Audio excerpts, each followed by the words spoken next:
did it. I'm still in town. It's almost 4 o'clock. And I've done tons of stuff. I went to the chiropractor, and she said that the pain in my elbow and in my arm here is from the bone. Seems like it's right at the shoulder level, that in the vertebrae. Anyway, she adjusted that. She has this little machine. Click, click, click, click, click, click, click, click. And it's a computer. It just does it. It doesn't hurt at all. Then I laid on the table and she put ice all over me. That was very nice. So hopefully my elbow will be better. You know, I've been waking up at night. My arm is spread out. You know, it's laying over a pillow, but the elbow's hurting. And I guess it's because my shoulders come forward. And when my shoulders come forward, it's messing up the rib in the back that this rib here is connected to. It goes all right around. And so that's causing me my trouble. So I did that, and I got some deer feed. I have to figure out where I'm going to feed these deer.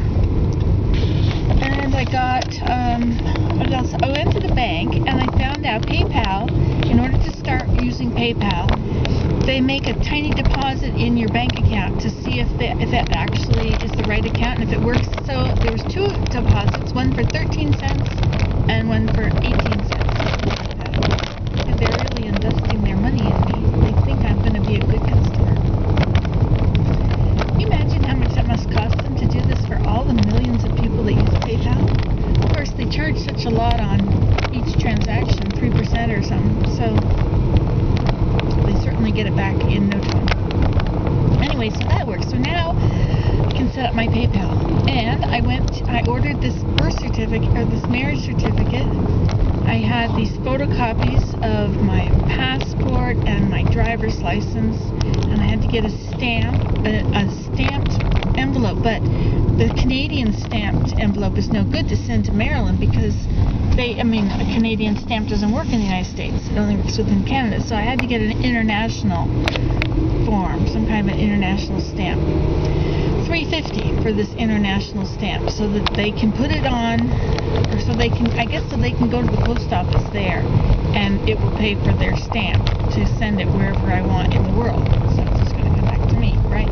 So that's my stamped self-addressed envelope. And there was one more thing. Oh yes, I finished filling out all those forms and sent off my insurance for all our dentist appointments.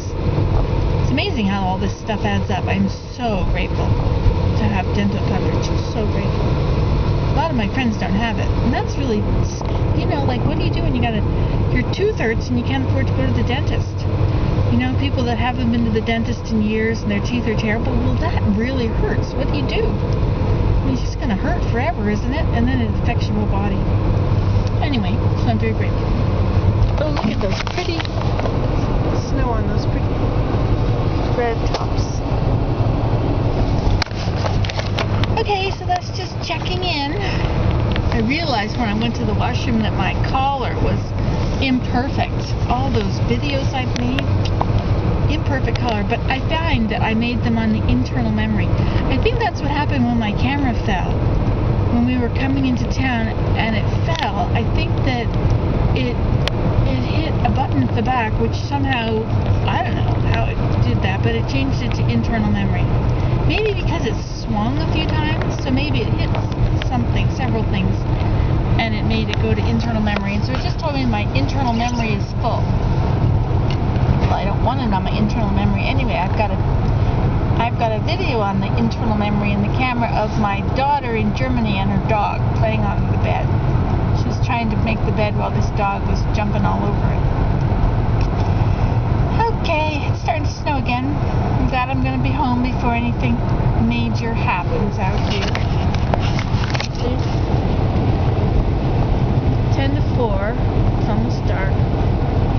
I guess the sun is probably setting if it hasn't set. Let's see what the sky looks like up there.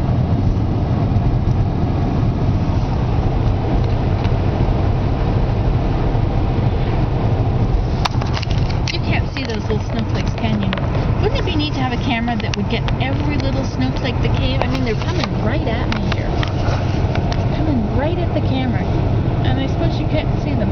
And if you look at it against the trees, him then?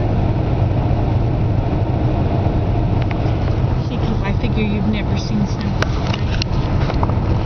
Well, I hadn't for years. I lived in Georgia until I was 21 or something. And we never had snow. I never knew that you had to get ready for winter. There's no such thing as getting ready for winter.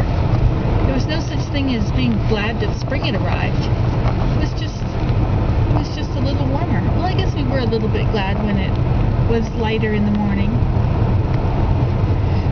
Especially if I had to go to school. Winter quarter. It's winter quarter at the university. I tell you, that was hard work, getting up and being there at 8 o'clock in the morning when I was a teenager. And then it was raining all the time. It would rain all winter. Georgia's big on rain in the winter. Not here. There's this lady that I was watching her videos yesterday in Georgia. I thought that was pretty interesting. It's totally different.